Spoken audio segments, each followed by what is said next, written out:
10 millions de tonnes de déchets plastiques finissent chaque année dans nos océans. Mais de plus en plus de personnes en Europe, comme ici en Hongrie, prennent les choses en main pour stopper le flux de déchets plastiques bien avant qu'ils n'atteignent la mer.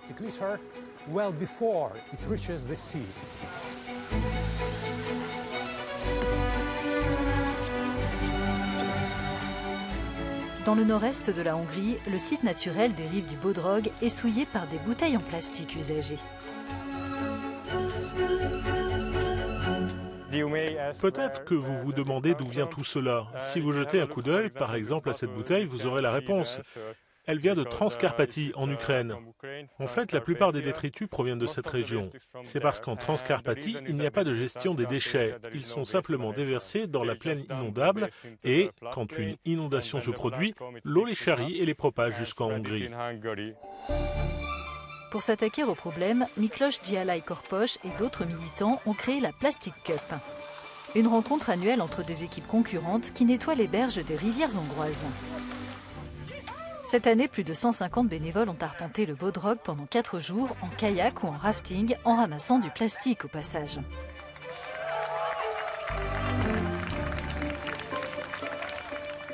Et il y a beaucoup à faire. Environ 90 tonnes de déchets plastiques sont éparpillés sur un tronçon de 50 km, rien que sur une seule berge. S'ils ne sont pas enlevés, ils iront se jeter dans le Danube, puis dans la mer Noire et finalement dans les océans.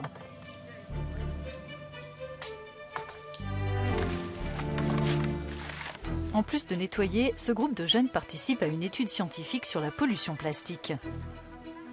Simone Berk coordonne le projet. Les enfants et les jeunes adultes vont sur les berges de la rivière et collectent les déchets de manière scientifique. Nous recueillons des données, nous les classons par catégorie, puis nous les téléchargeons sur une plateforme en ligne pour que les scientifiques puissent les utiliser. Le projet Plastic Pirates Go Europe, soutenu par l'Union européenne, est une initiative scientifique et citoyenne qui rassemble de jeunes volontaires dans une douzaine de pays.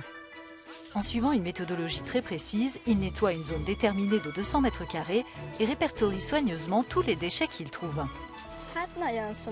Ça me rend triste qu'il y ait des gens dans le monde qui jettent tous ces détritus comme ça. Mais c'est génial qu'il y ait des personnes qui veuillent bien nettoyer derrière.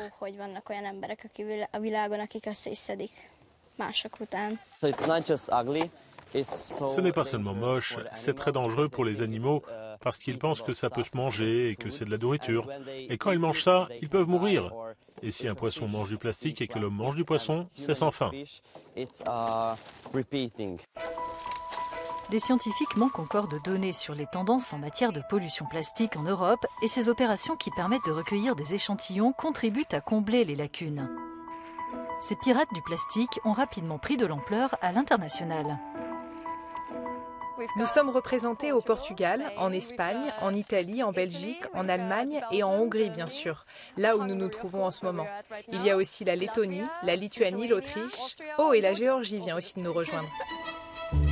Intervenir le long des rivières est une priorité pour cette initiative qui a pour slogan « C'est ici que l'océan commence ».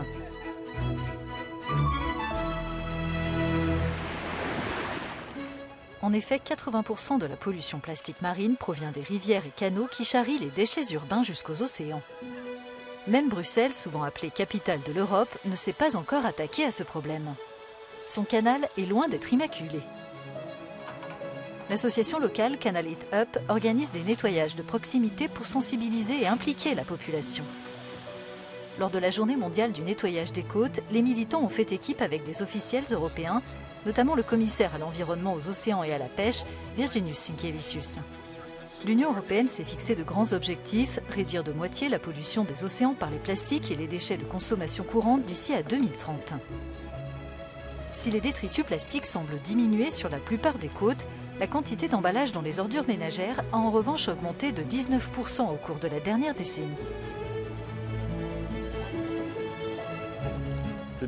Aujourd'hui, dans notre prise du jour, si je peux l'appeler ainsi, on a des bouteilles que l'on pourrait éviter d'utiliser si l'on se servait de gourdes réutilisables. Nous avons attrapé pas mal de tasses à café. Là encore, on peut certainement se servir de récipients réutilisables. La réutilisation est donc importante. Je pense qu'il est essentiel de se débarrasser des plastiques à usage unique. Et selon moi, beaucoup de choses pourraient ne pas se retrouver dans le canal si nous avions par exemple un simple système de consigne.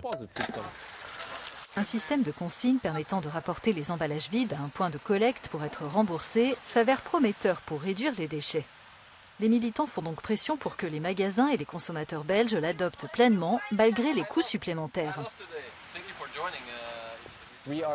Nous sommes entourés de pays qui disposent d'un système de consigne efficace. Les Pays-Bas l'ont introduit l'an dernier. Cette semaine, la Pologne l'a mis en place également. 15% et 11% des déchets que nous repêchons dans le canal sont des canettes et des bouteilles en plastique. Si nous mettions en place un système de consigne physique pour ces deux types d'emballages, nous pourrions les éliminer de la nature du jour au lendemain.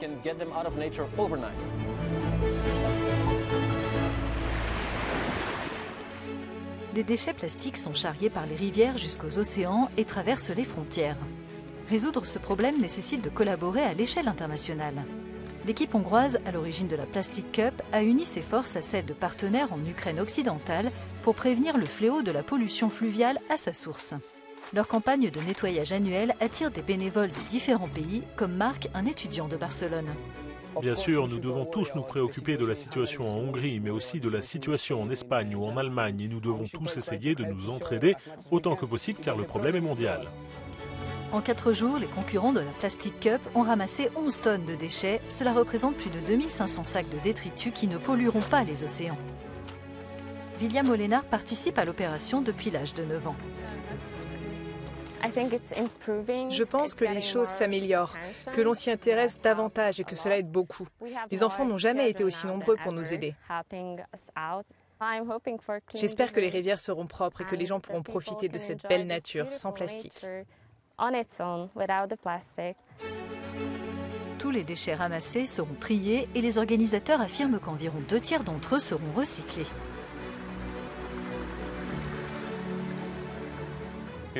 Ce n'est que la partie émergée de l'iceberg, et nous savons que nous ne pouvons pas tout enlever de la plaine inondable. Je pense que la vraie solution est de consommer moins, donc de prévenir la création de déchets. Et si vous avez vraiment besoin de consommer quelque chose, mettez-le au bon endroit, dans la bonne poubelle. Prévenir, réduire, réutiliser, recycler, les mesures à prendre pour inverser la tendance sont évidentes et les militants de nombreux pays donnent un exemple à suivre. Pourtant, à l'échelle mondiale, alors que les progrès environnementaux sont tout juste perceptibles, la production de plastique monte en flèche. Il est clair qu'un véritable nettoyage de nos rivières, mers et océans nécessitera un effort mondial.